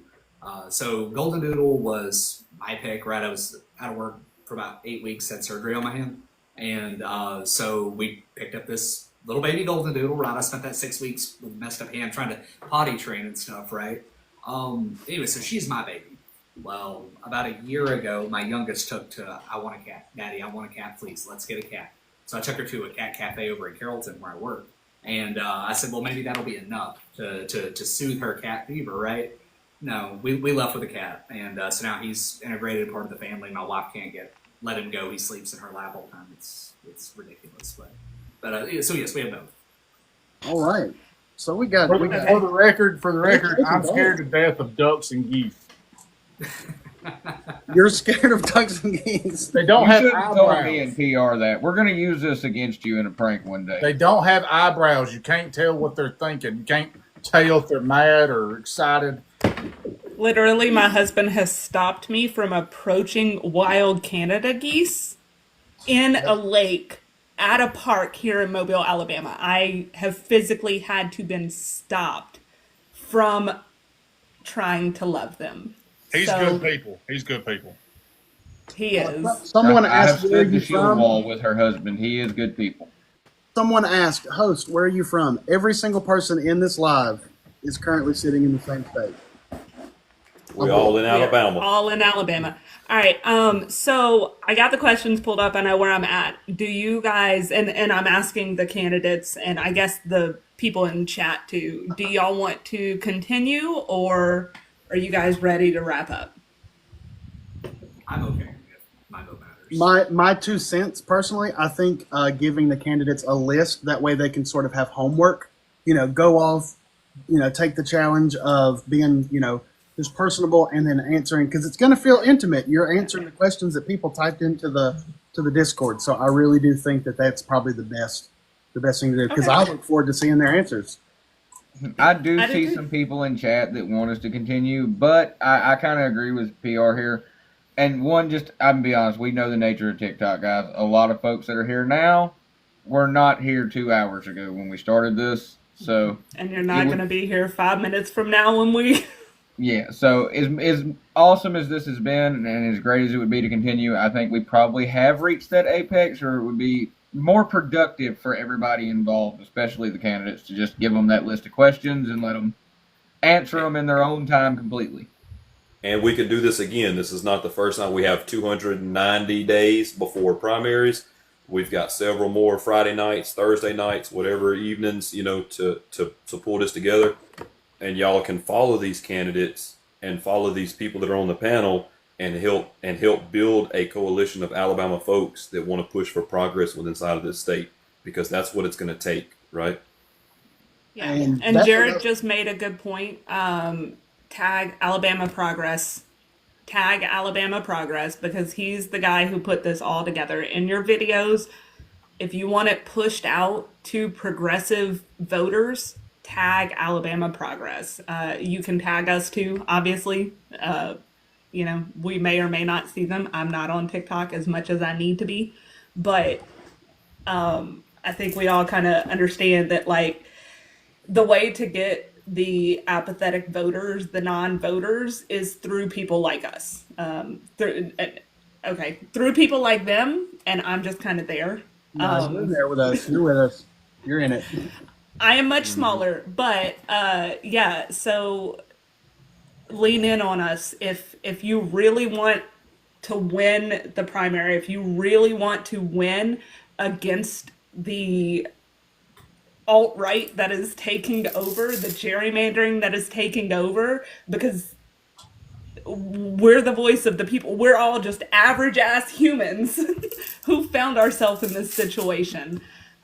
So yeah, lean in on us and ask us for support, and we'll give you support for, the issues that we agree with. We'll talk you back on the issues that we don't expect pushback. Also, 290 days is more than enough that we could probably do one of these in person. So, Yeah. That'd be awesome. Hey, now, don't tempt me with a good time. I'm saying we could, and we could all go live from the in person. That way people still get to watch. and then maybe, I don't know, invite some people. We can get doing that on the back end. But yeah, that's all I have to say. All right. Just If I thanks may, for everybody showing up and being civil and having good dialogue and discourse. Yes, sir. Alabama Progress, you want to wrap I us know up? I'm usually the first one to sling mud, so the fact that I didn't have to go there and nobody put me in that position makes me happy. I don't think I said more than 5 curse words tonight, so I think I did pretty good. I It's an only said accomplishment, ain't it? one. Yeah, you said Just the word. one. Hey, thank you guys for real for coming and answering questions. Nobody said anything wild or heinous or career ending. So let's get a round of applause for that. Hey, Yeah, but absolutely, yeah. PR was acting very grown. Yeah. Oh, I'm about to restrict for like that. So as I soon gotta as make we that. get these 3 guys out of here and I don't ruin their political career, I'm going to drop so many f bombs. I'm getting All right, crossfaded. y'all. Yeah. All right. We thank you very appreciate much. y'all showing up for sure. Thank you. Thank you. Peace There you out. go. Thank Have a good weekend. All right, Progress, you want to sign us off? I will indeed. So, everybody, Alabama, please join our server so that we can continue to do this good work. Candidates, thank you so much for coming out. Thank you for all that you do. I know it's a hard fight, but keep chipping at it. To all my co-hosts / moderators, y'all did amazingly. Thank you for being on board with this. Everybody's awesome. So let's keep doing the good work, and y'all have a good night. Oh, yeah. Mr. Bartender, you want to say a good version of your sign-off? I was gonna offer Mr. Sweetser, Mr. Wheeler, if you don't want this going on your digital footprint, I'll give you a good 10-15 seconds to get on out of here. But this channel don't go live without getting its outro. Lots of people show up just to hear me say these words. So this is your chance to run now. I'm good. I want to hear it. I want to see what you got. All right. Well, Adam, I'm just happy to have you here for this. I've been wanting to do some sort of collab with you, or I'd bust one of these out beside you forever, Bubba. Hey, hallelujah. Thank you all all. the time. Thank you all so very much for showing up tonight and for participating in this political discourse to help us save this fucking country. It means so very much to me and everybody who has been on this panel, and this is the only way we're going to have any progress. Progress, thank you for putting this together. Alabama fella, Pixie, prepare. Incrediberry, Wheeler, since you're still here, Thumbclaw, and everybody else, do me one favor. Keep the motherfucking boots out of your motherfucking mouth, and remember that the golden rule will always remain, ye all fuck the law. We love y'all. We'll see you down the line.